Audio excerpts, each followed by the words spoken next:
Dinkum is about to officially launch into its full release, and I've got beginner tips to help you get started. Whether you're picking it up for the first time or jumping back in after a break, this video's got you covered. Each island in Dinkum is randomly generated, so the location of resources, animal spawns, and even river placements will be unique for each player. There will be some general similarities though. The dock is always on the eastern side, and each biome is in the same general location from the center of the island. Moreover, there will always be radio towers on the north, east, south, and west ends of the main island.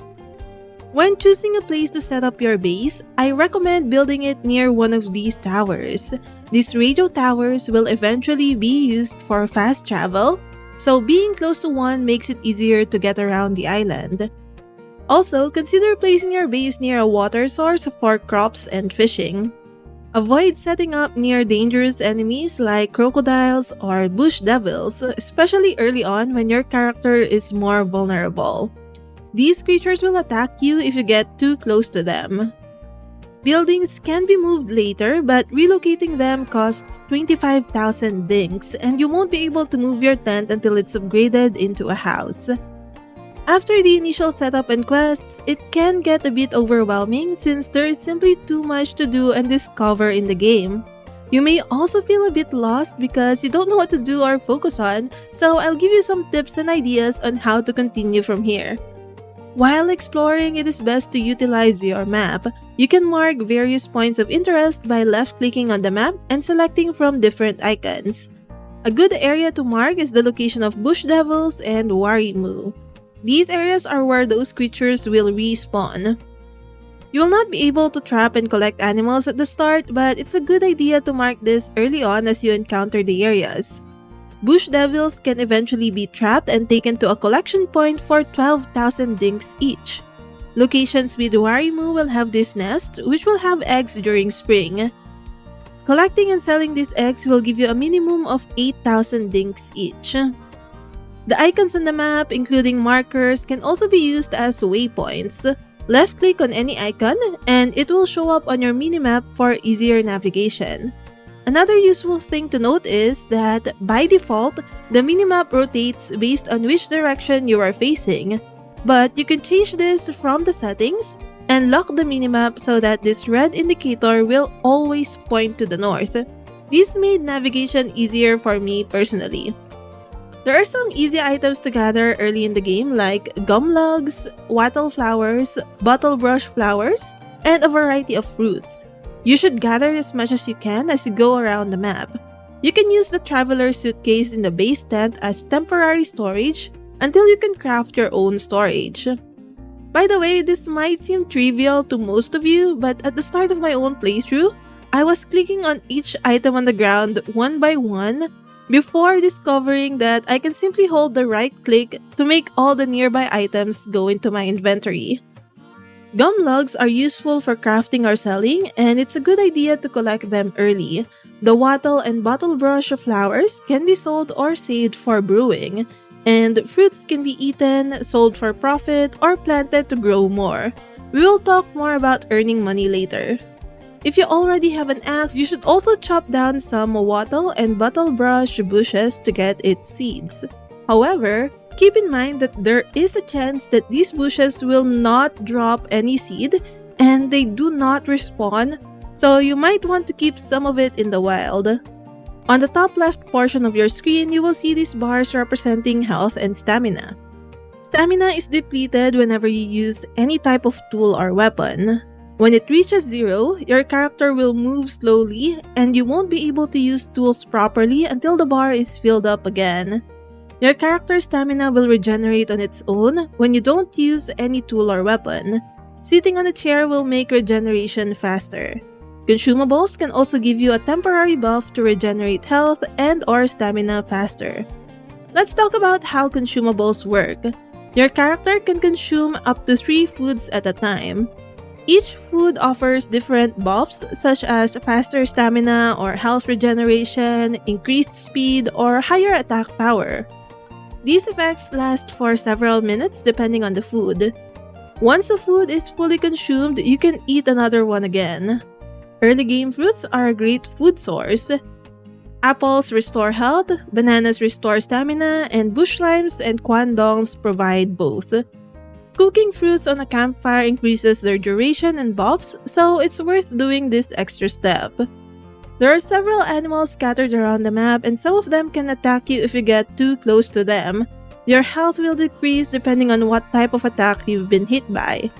Keep an eye on your stamina bar if you try to fight these animals, because if your stamina gets depleted, your character will get slow, increasing the chances of you passing out. If your health bar goes to 0, your character passes out. In single-player mode, the screen goes black, and clicking revive will make the game autosave and move on to the next day if you are on the island. When this happens, you lose about a third of the durability of all tools in your inventory, and roughly 20% of the dinks you have. If you are just starting out, there's a high chance that a lot of creatures in the game can make you pass out. I recommend placing your dinks inside your bag or a storage box by clicking on your money over here. This way you won't lose any money even if you do pass out. In multiplayer, other players can right-click on your character to revive you, and you will not lose any tool durability or dinks, but both your health and stamina will be depleted. If you are playing in single-player mode and you don't want to lose your money and tool durability, you can simply exit the game before clicking the revive button.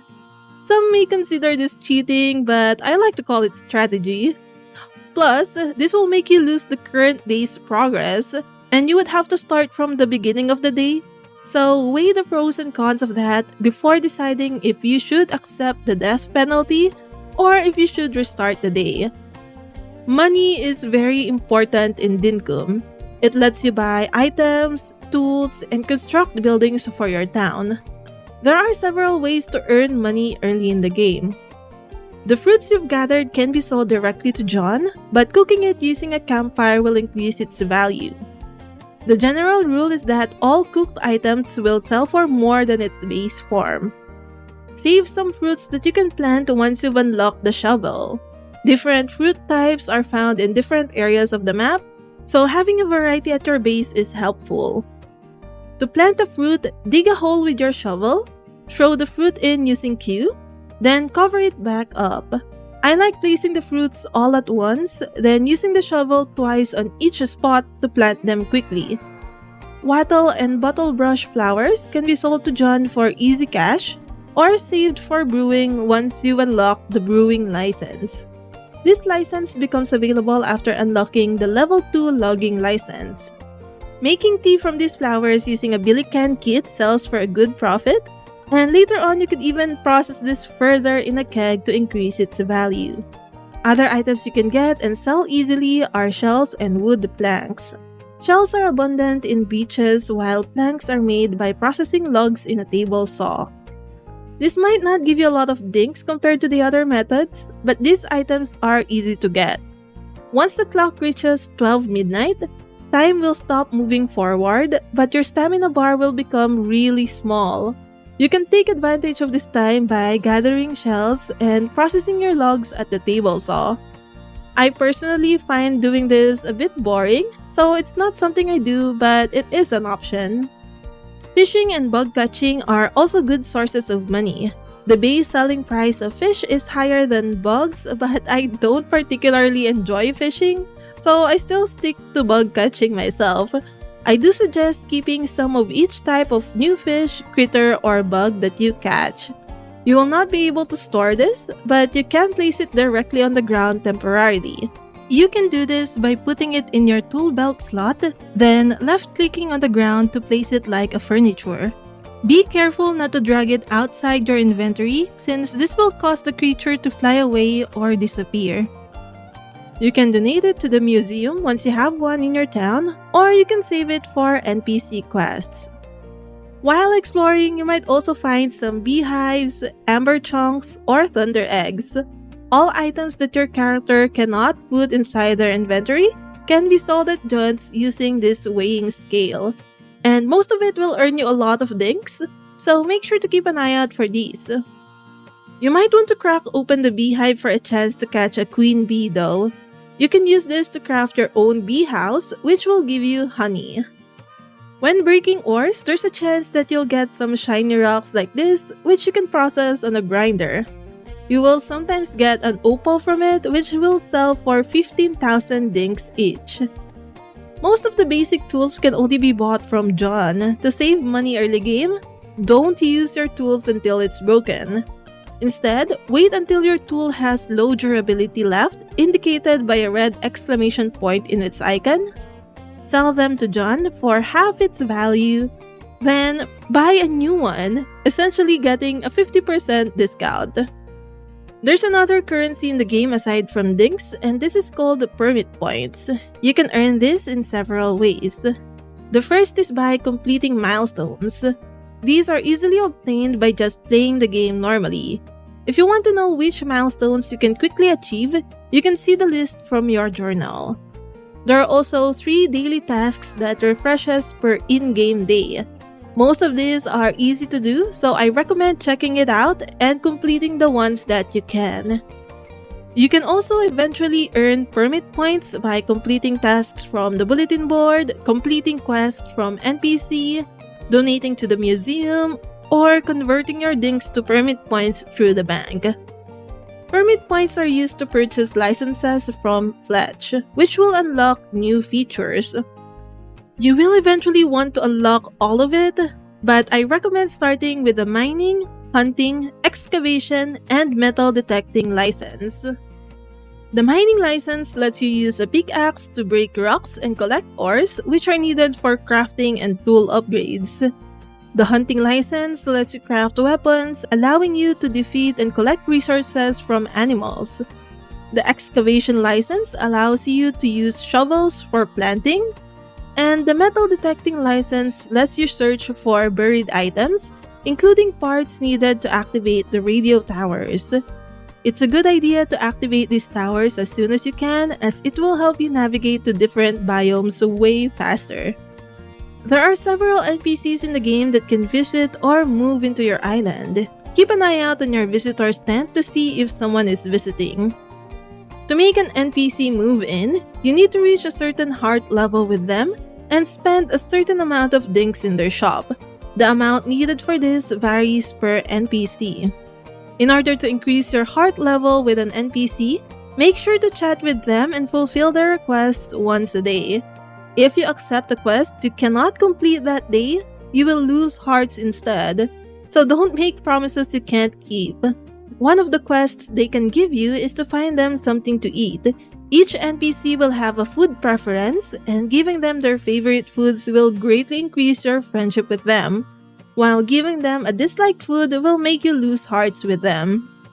Even after the NPCs become residents of your island, it's still a good idea to keep befriending them since they will be sending you some gifts and useful items. This video covers just the very beginning of this game. There's a lot more to discover and figure out on your own. These tips will serve as a guide to help you get started and make your early game experience a little smoother. There's no right or wrong way to play though, so take the path you will have fun doing.